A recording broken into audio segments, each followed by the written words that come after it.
The circle beard, the staple of men across the United States from the 90s until the 2010s. I knew many guys, many of my relatives, everyone was rocking a circle beard during this period. What is a circle beard? Circle beard is a mustache and goatee combination. So a lot of guys get it wrong. They actually are thinking of it as a goatee, but it is not a goatee. It is a circle beard. The goatee is actually just the chin piece related to a partial beard style. Mustache plus goatee equals the circle beard. We got to stop calling it a goatee, please.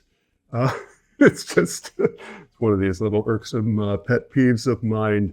I'm guilty myself. I call it a goatee on occasion. But where did the circle beard come from? Looking back in antiquity, there is little evidence of the circle beard making an appearance. You can look at those frescoes, you can look at those statues. They are either youth shaved or they are full bearded. There's not a partial beard style. There's not a mustache. There aren't mutton chops. There aren't circle beards, maybe not in style. I always thought, did it have something to do with the invention of the knife? But actually, people were making flint knives as early as 3000 BC. It would be a long time before the circle beard would make an appearance. And I actually thought when doing some research for this video, and there were very few people wearing a circle beard. The only guy who comes close would be Charles Dickens, who actually wore a very long mustache with the goatee, forming a circle beard, but there were few other people. So fast forward into the 1600s, and the partial beard style would finally make an appearance in the form of the Van Dyke. Of course, it was made popular by the Dutch painter Anthony van Dyck. Actually, at the time, royalty and aristocracy were all wearing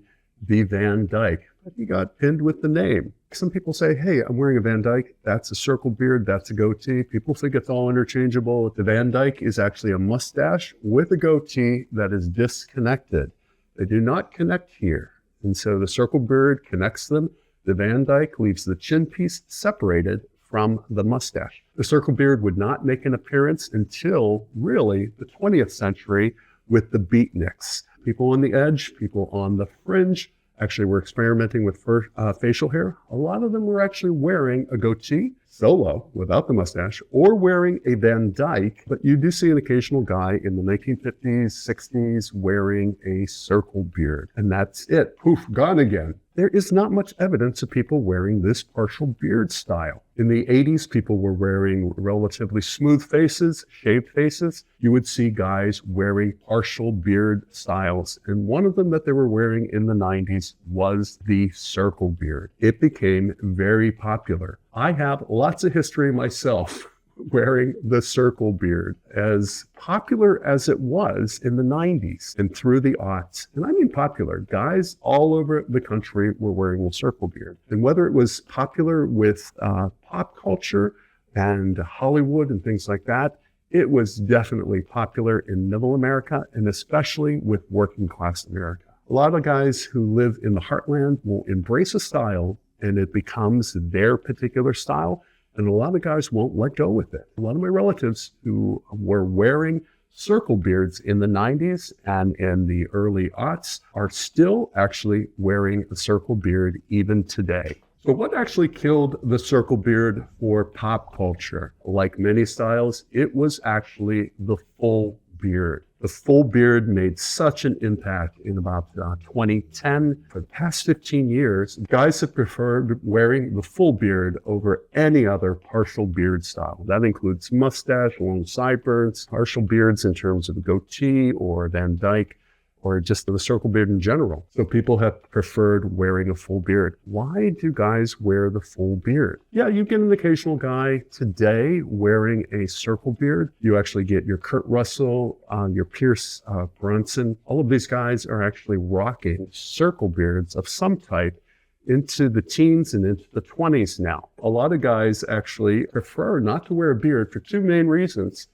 It is easier to grow a beard than the constant grooming that you need to make a circle beard look good. And also, it may be attached to a generation older, say your father's circle beard. What is it? Retrospective aging. When you wear a style associated with an older culture, you often can look older. So whether guys are choosing to not wear that or whether it's seen as out of fashion because it's associated with guys who are now in their 50s and 60s, for whatever reason, guys are not preferring to wear the circle beard. So that's the two reasons I'm coming up with. It's a lot of work to wear a circle beard, daily trimming, daily lineups to get that circle beard looking absolutely perfect, and its association with possibly an older culture. Old guys like me. What do you think? Does it have a chance of making a real comeback like it did in the 90s and the aughts? I think there's a possibility when it is used in conjunction with stubble. What stubble does is it disassociates it with that ultra clean, double chin revealing beard that your dad might have worn in the 90s and the aughts, and it actually is easier to take care of. If you have a circle beard and you add stubble, instead of daily grooming, you have grooming that might be weekly, even twice a month.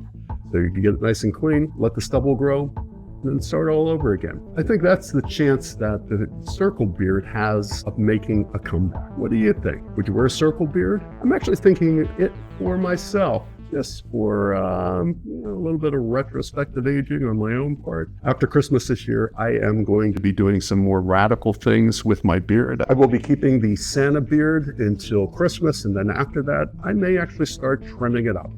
Should I try the goatee? Should I try the solo mustache? Let me know. Till we meet again.